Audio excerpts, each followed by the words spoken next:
This episode of Bulletproof Cash Flow is brought to you by Realty Dynamics. Learn how people like you can build substantial passive income while creating wealth for the long term through real estate investing. Visit rdyne.com. That's RDYNE.com. Your entire BUR strategy can go down the hill if the refine it's not on point. So to me, in my book, that is where I would like to be involved. Working because you want to, not because you have to, is financial freedom. And we want to help you create that. Welcome to the Bulletproof Cash Flow Show. We're going to teach you how to achieve lifetime financial freedom through real estate investment. Your host is a multifamily syndicator and property developer. He's done deals reaching into the hundreds of millions of dollars. You'll hear from experts in all aspects of real estate investment, finance, development, and management. Everything you need is right here. This is the Bulletproof Cash Flow Show. And this is your host, Augustino Pintus. Hey everyone, it's Augustino. If you've been following the Bulletproof Cash Flow Show for any length of time, you know that I'm a real big believer in building deep connections with like-minded people to create generational wealth. This is one of the reasons why I'm very pleased to have our next guest on the show.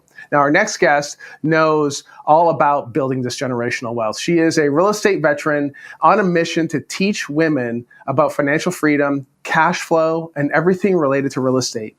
Now, she got her entry into real estate by investing and running 15 rehab projects, but shortly scaled right afterwards. Today, she is a skilled developer, asset manager with extensive experience in gut renovation projects, new construction, and commercial development.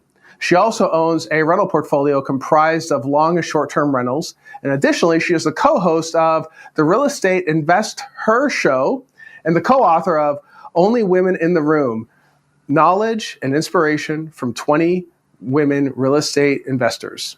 She's also the co-founder of the Real Estate Investor Community, which has a platform to empower women to live financially free and balance life on their own terms. And this community serves over 50 meetups, throughout the US and Canada. They have an online community that offers accountability and mentorship for women as well. So definitely check that out if that fits your need. Now, with all that, I'd like to welcome Andresa Guidelli to the show. Andresa, thanks for coming on. Thank you so much. It's been a pleasure. Thank you. Yes. Now, guys, if you like what Andresa has to say, you can reach her via her contact page at therealestateinvesther.com. We're going to include a link in the description as well. Okay, Andresa, go ahead and tell listeners a little bit about your journey. How'd you get started? So I was born in Brazil, even though you said I don't have an accent, but it will show up over here. So I'm just giving you guys now I hear disclaimer.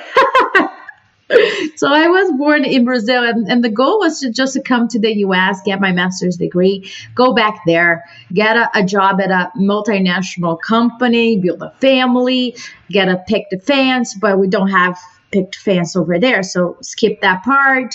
That was the goal, right?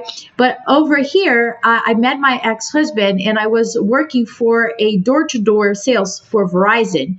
And one day I asked my manager, listen, what do you recommend for sales? Is there a sales book that you can recommend it to me? And he's like, listen, forget about that.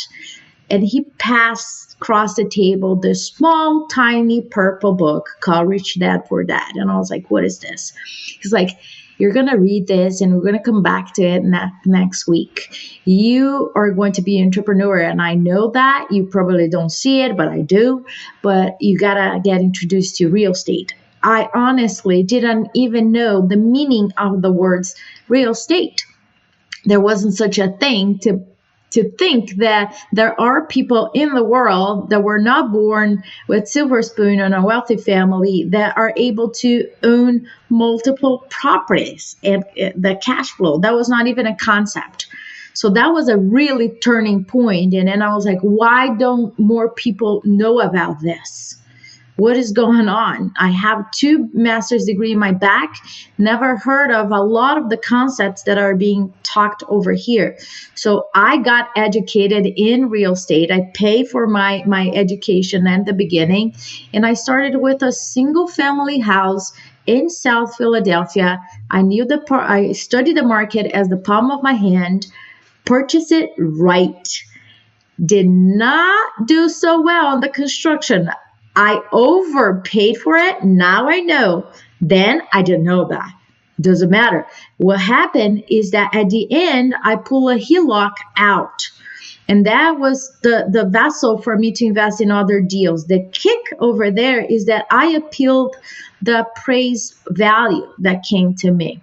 I found a lot of mistakes and I appraised that. I got $25,000 more than I was supposed to, and the total of $68,000. It might not sound a lot for a lot of people, right, that are listening, depending on the market that you're in. But that $68,000 allowed me to invest in another deal, which I started investing in multiple deals at the same time, and that kicked everything off. Yeah. Well, I mean, I think when you see it for the very first time, especially the very first deal, and what you put in effort and you get a nice big check, well, most people earn in a year, you did it in one transaction, right? That's probably the big light bulb goes off. And I think that the Purple Book, plus actually applying some of the knowledge in that book, it changes lives. It's changed lives. Believe me. And you're not the first one to talk about the Purple Book either. It's right. So read it. If you have not, just read it. It's the mindset that's going to set you apart from a lot of people. That's right. So now what are you doing these days then? So fast forward to what you're doing today. You obviously made some mistakes. You learn from these mistakes. So what are you doing these days? Well, I went from doing one property to doing 15 at the same time, to doing new construction, commercial development. And what I have found is that, that super happy hype sensation when you buy a property or when you sell a property, I got to the point where I was not getting that anymore. I was not going to the buying, neither the closing of the property. And I was like, this is not fulfilling. Although I enjoy construction very much, and that's where I really shine, but I created systems and process that allow me to step out, right? And the other challenges that we were facing is that my business partner and I were meeting at each other every single month to support each other's business, and we couldn't find a place where we can go and get the support. And we're like, where do women go to get the support, right? So we founded the Real Estate InvestHER community that supports women in real estate, and I am the CEO. So I have built this company. It was not meant to be a company, but it is a company, a very, very organized company to support women in real estate. And I shift my focus into assets that don't require a lot of my time. Our last closing was a 670 unit apartment complex located in 2 different states, around $60 million price point. That was the last deal that I was involved. So I went from focusing now on where should I spend my time and what fulfills my soul. I'm still interested in doing small projects, but they need to be very cool. They need to have something in there that I was like, wow, this is the first time that I'm going to be doing X, Y, and Z. Otherwise, I'm just not interested in doing more of the same, just for the sake of having a profit at the end. It's funny because I'm the same way now, right? After you do a bunch of the smaller ones, it's like the bigger ones are a little exciting, a little scary, right? You have this big question mark and I'm really sure how you're going to do it. I think that's what it is. You get addicted to that, how should I say, a little bit of fear, you want to take it on. It really is something special. It really is something special. Hey, Augustino here, and I would love to connect directly with you. Text the word books to 844-428-1344 to receive weekly book recommendations from me. So now, how did you get into the whole development part of things? Because it's interesting. There aren't too many women in real estate, we know that I want to dive into that for sure. But development, especially, there aren't like a ton of women, and usually the women are doing a lot of, and we're doing a lot of development projects ourselves here. We find that women are generally, they're excellent at doing the interior design, making it beautiful. They're great at that, but you're handling everything.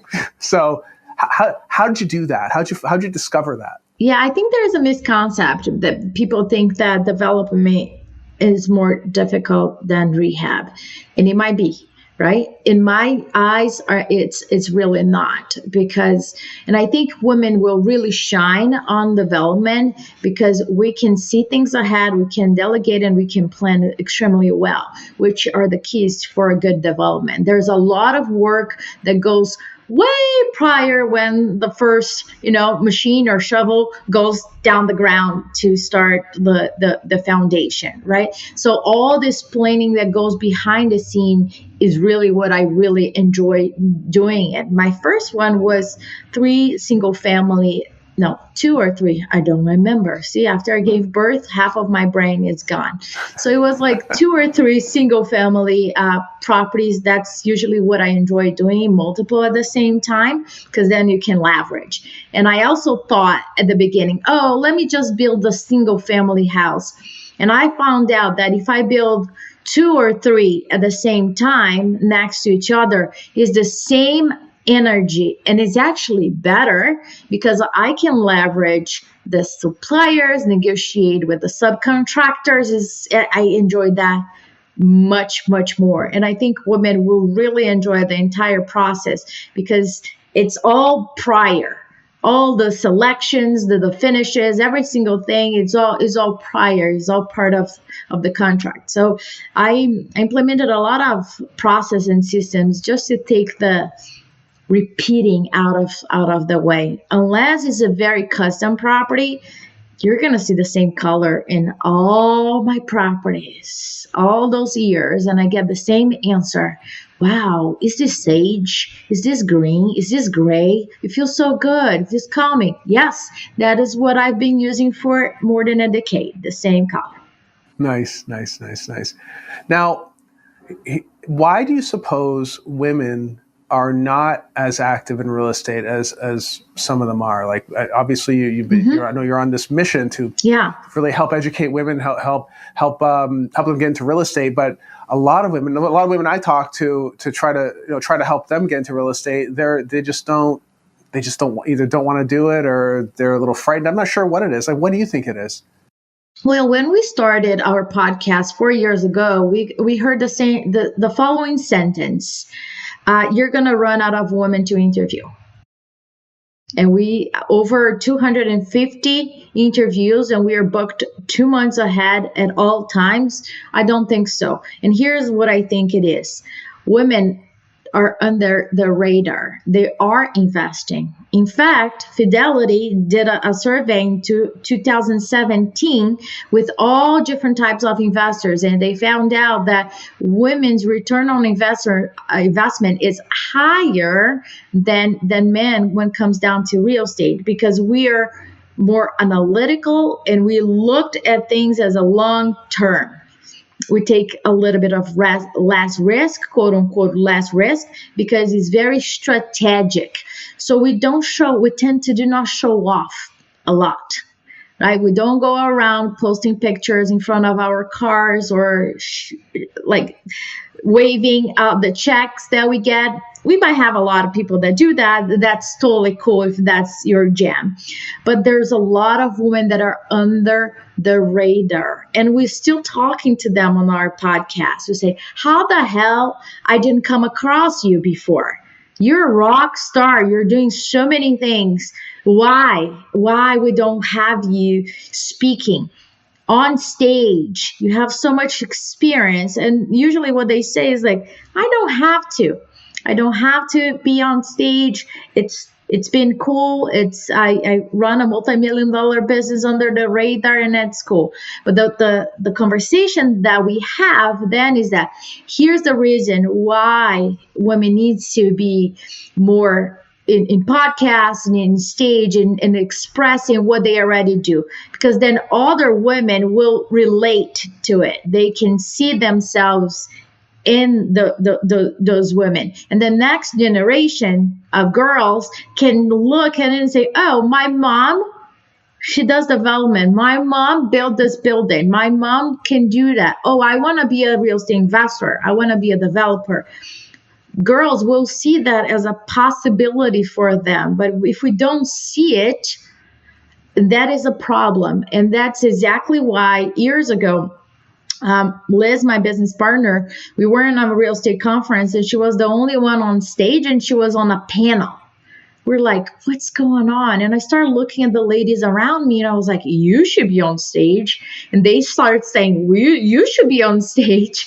Not just for, it's not an ego matter. It is just a sharing matter. I knew how much they brought to the table, their experience and what their portfolio looks like.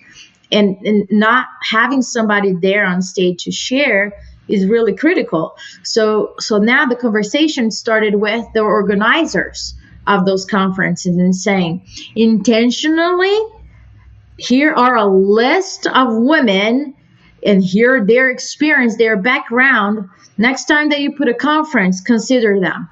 Because you're not even thinking. Your conference looks very, very bland, quote unquote, with all the respect, right? Same age, same color, same gender. There isn't perspectives. Nobody's going there sharing different perspectives. So women cannot relate to it. We can relate when somebody tells us that their morning routine takes 3 hours. We don't have that available. We have different things going on our schedule. We don't have it. If we can get half an hour of it, it's a blessing, right? So the goal is to have a shower every day, but we have different things. So how can we create life, build our portfolio on our own terms and create financial freedom? That's the ultimate goal, right? And get that to the next generation. So that's the conversation that we are having right now with women. Nice. And you're really empowering this through this group, through this platform that you guys have where it sounds like it's all women, right? And you're holding each other accountable too. It's also support as well, because you're going to have a mixed experience of folks in there, and they're all going to be leaning on each other for help with how to deal with certain situations, I'm guessing, right? Yeah, absolutely. It's a board, right? If you need a sound advice from women that are going to come, they're not going to, like, quote unquote, pat your head and complain with you. We are very mindset oriented, and women are helping each other there based on their experience. There's a ton of referrals, and we might not know how to help, but the community does. Liz and I, we have our own experience. We chime in with that. There are women over there that have much more experience in different areas that they can shine the light and say, hey, no, this lender is not working. Talk to my lender. I'll make an introduction right now. Just go there. Or you missed this part here, vetting your tenant. This is very, very important, and you need to have your attorney to review this contract. So we're not just chit-chatting. It's not the place to chit-chat, self-promote, nothing like that. It's really a sounding board for women in real estate that are really serious about investing or taking their business to the next level.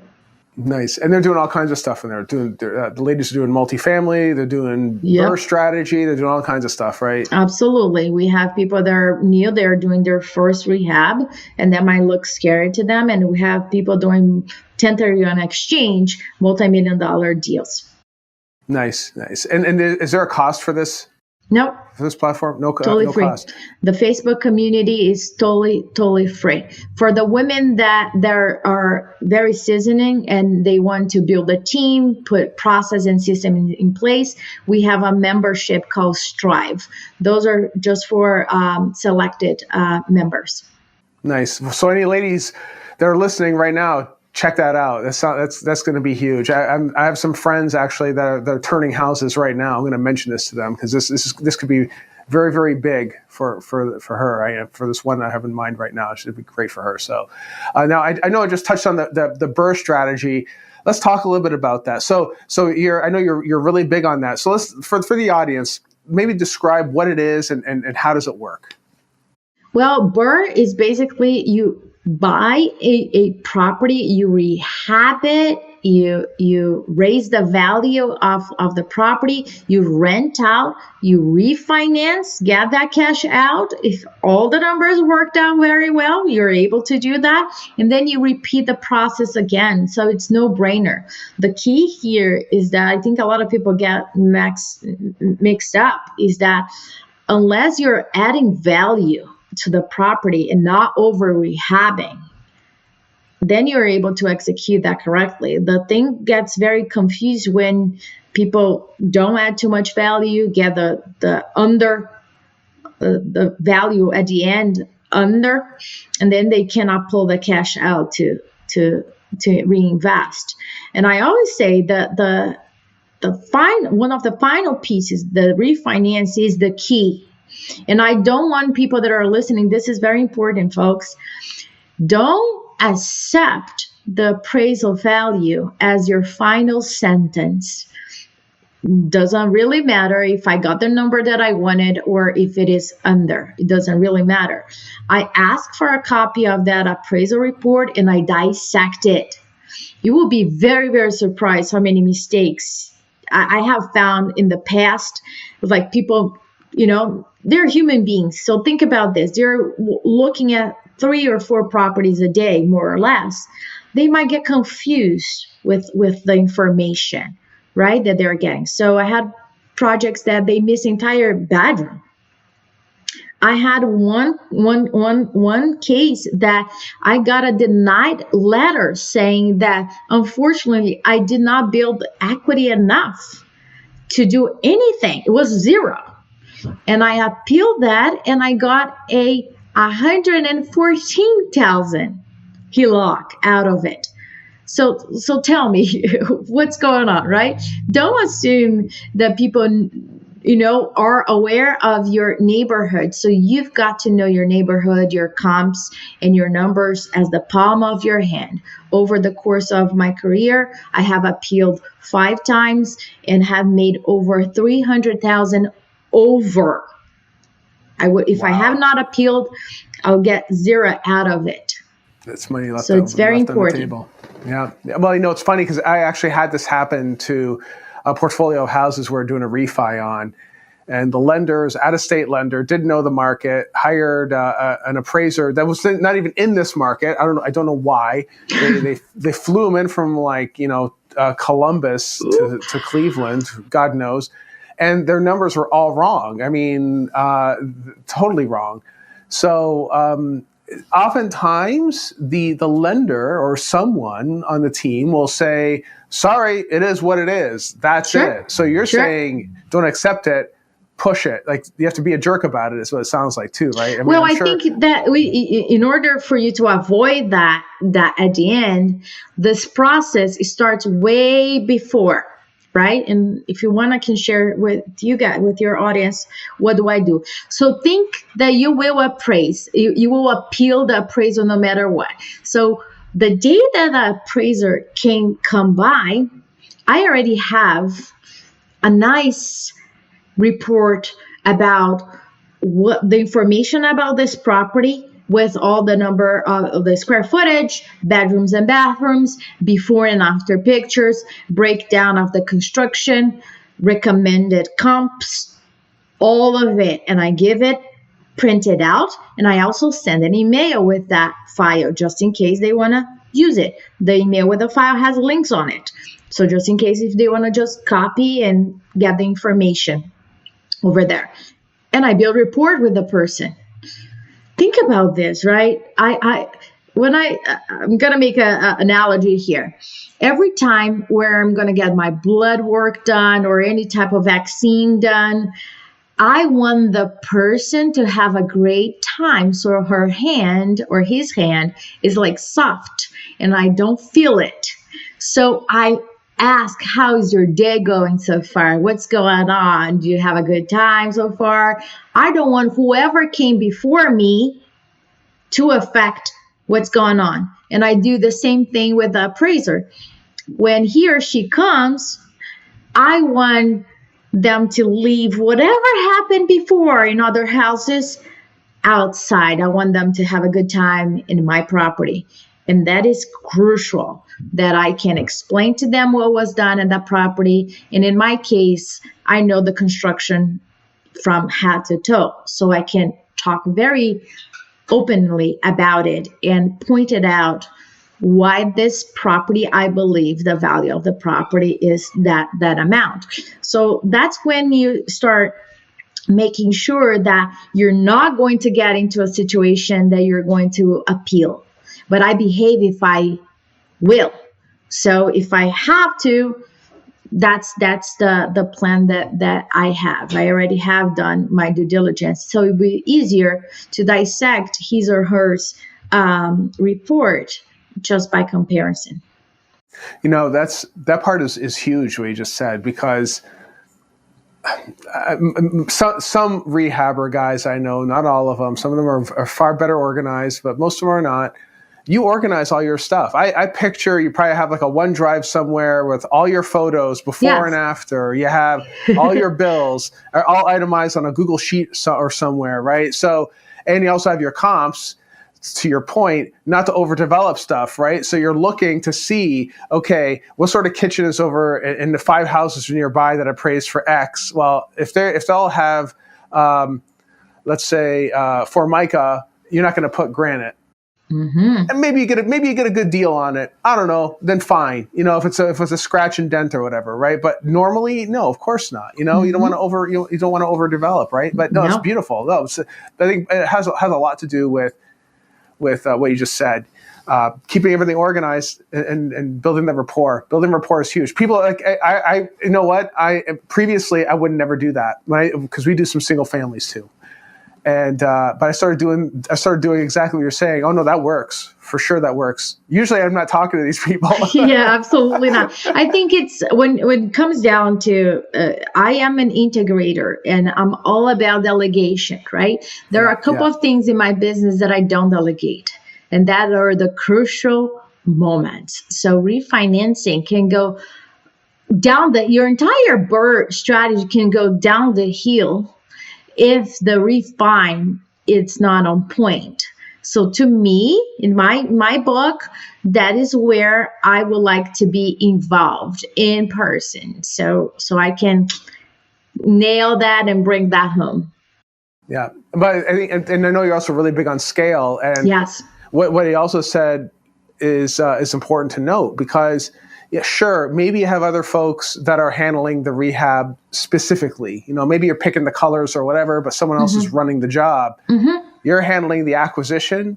You're handling the refi. And I'm assuming if there's ever a disposal, you're handling the financing on a disposal as well. So you're calculating how much money you're making all along the way, right? Mm-hmm.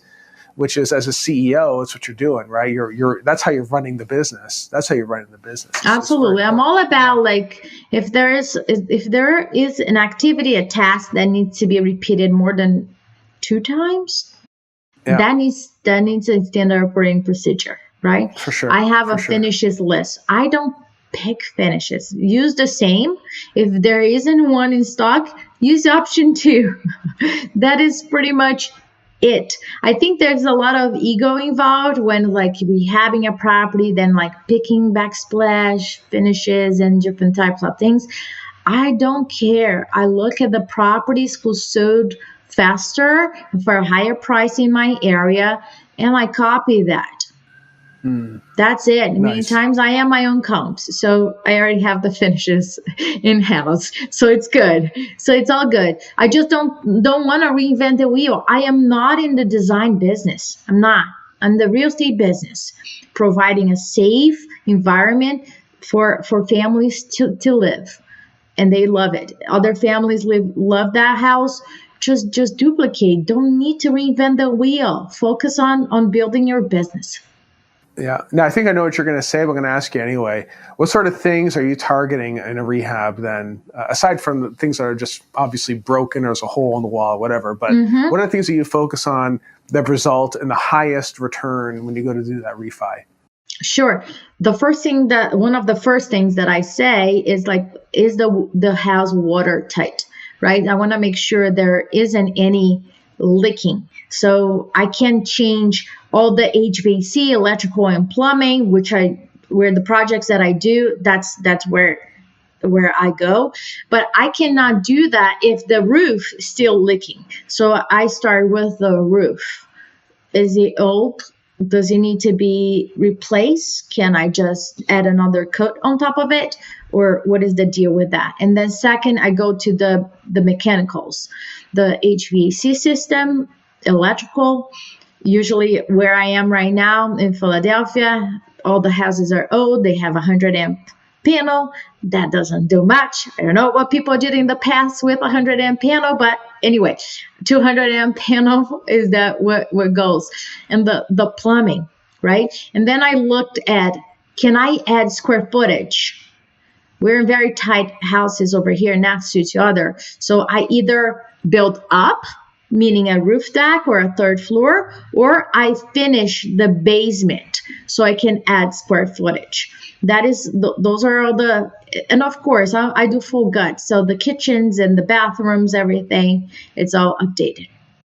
Interesting. And you can go up in some of those houses? Because I'm picturing these houses that are like right next to each other, right? Is that yeah. So are They're you two able stories. to go up? Yeah, there are 2 stories. So when I'm evaluating the market and the street itself, I am looking at the possibility at who else already done 3 stories over here that was already approved.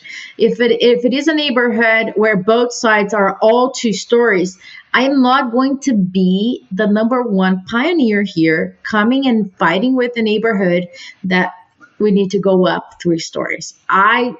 Not doing that. Done it. Not fun. So I go behind. I look at the area and I say, okay, 3, 4, 5 houses were already approved over here. They did a full gut, went all the way up. I can do the same very, very easily. So let's go. Right. Nice. Well, I mean, all these guts, all these renos take a lot of contractors to do it. Now, how are you finding these guys these days? I mean, I'm sure you're seeing the same thing in Philly as you're seeing everywhere else. Like there's this labor shortage, or I'm not sure where everybody went, but it seems that nobody's working anymore. I'm not sure why, or the big companies have taken them on. How are you finding these people? I think a lot of investors get in trouble when they start looking for contractors only when they need them. And I think that that's a big deal. For all of you that are listening, start looking for contractors now. Start building a relationship with them now. And then you might be saying to me right now, I don't have a property. They're not going to take me seriously. So here's what you're going to do. You're going to meet them, and you're going to meet them at their job site, not yours because you don't have one. So meet them at their job site. Ask a ton of questions. We recorded a lot of podcasts about the vetting process of general contractors. Why? Because you want to do that. You want to start looking at their job site. That's going to be a picture of how they're going to run yours. So are the people happy? Right? I love when I go to the job sites, there's music going on. I like it. I don't like when it's silent and there's like this tension and you don't know what's going on. It's important for me that the people that are working there are happy, are content, and they're doing a great job, right? When there's tension and there's a mood going on, something is off. So I always ask people, go to the other one job site. You can look here in Philly. It's quote unquote easy to find who did a job by looking at the permit, right? So look at the neighborhood that you're looking to invest. Find the houses that you're like, wow, as per pictures, or if you do an open house, you get a chance to look at it. You say, who did this job over here? Hunt for those people. They already did the project over there. They are local and you can do that. Referrals is another way, right? Because already it's hard to get referrals right now, because we want to make sure that our contractors have time to devote to the projects that we're working on. I do, but not for a lot of people. I do refer my contractors, but for a limited amount of people that I really like, trust, and respect. So there's also a building relationship with me as well. Yeah. Now, how do you keep costs in control? Like, meaning, of course, you have the contractors that may try to rip you off. You have material costs are going all over the place, and you kind of have to sometimes take their word for it, or maybe you don't. Yeah. And I know that's probably a huge question to begin with, but how do you track all this stuff? How do you prevent these bad things from happening? Well, prior of me signing the first check, so we have those conversations about scheduling, payment plan, expectations way prior, right? So it starts with the estimate. I don't get, and I just throw it in the garbage if it is a lump sum. Lump sum for me doesn't mean anything. I don't know where the money is, so I need to break down. And I don't need breakdown by like this box of nails will cost this much. Not meaning by that, right? But I need, and I have a template for it. So all my contractors get the same, so we can work under the same template of breaking it down. It is important for me to know, because I'm going to negotiate that. And they already know that I will. So we just play the negotiation game. Now I know where the money goes, or if I see that the HVAC is higher, I ask clarification questions. Help me to understand here. This number looks a little bit higher than normal. What is it? Oh, the supplier or whatever the situation might be. And it is what it is, right? The pricing got increased, but the house pricing also got increased. So at the end of the day, if the number still makes sense, who cares? Let's just get moving with this.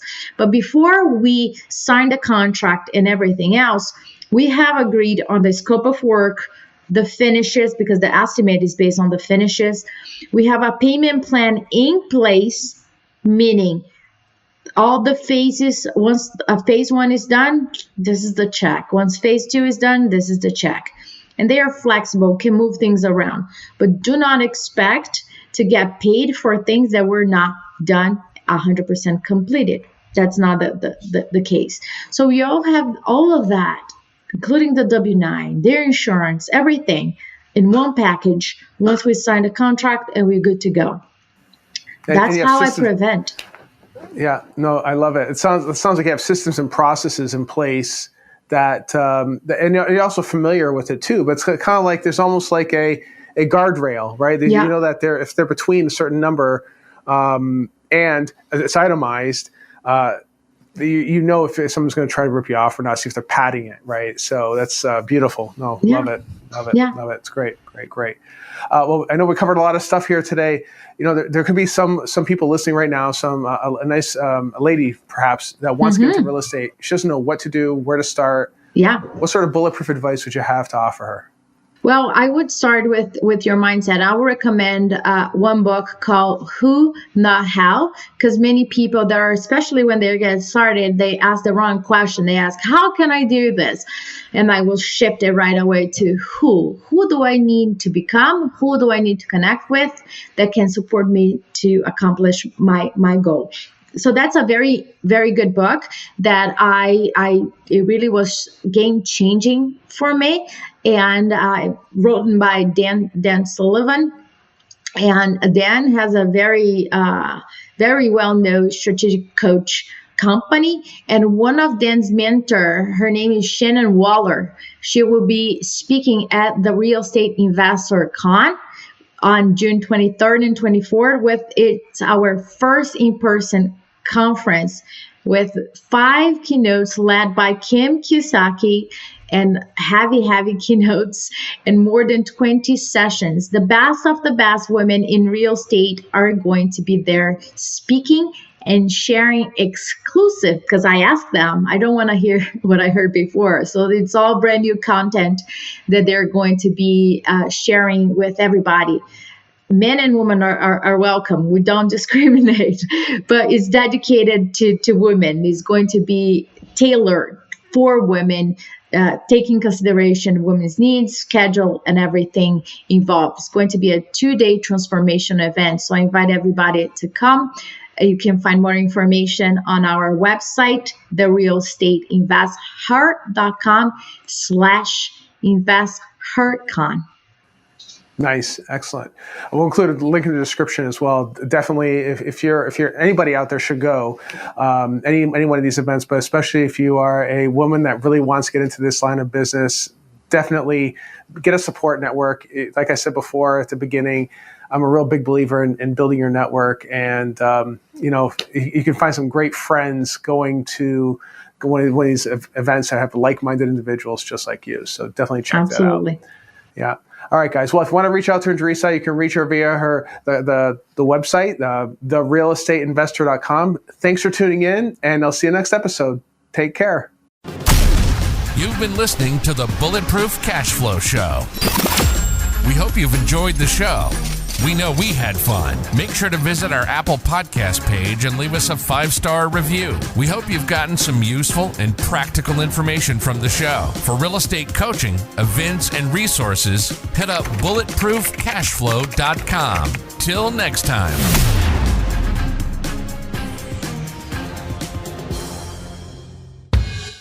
No information in this episode should be considered specific, personal, or professional advice. Any investment opportunities mentioned on this show are limited to accredited or sophisticated investors. Any investments will only be made with proper disclosure and subscription documentation and subject to all applicable laws. Please consult an appropriate tax, legal, real estate, financial, or business professional for individualized advice.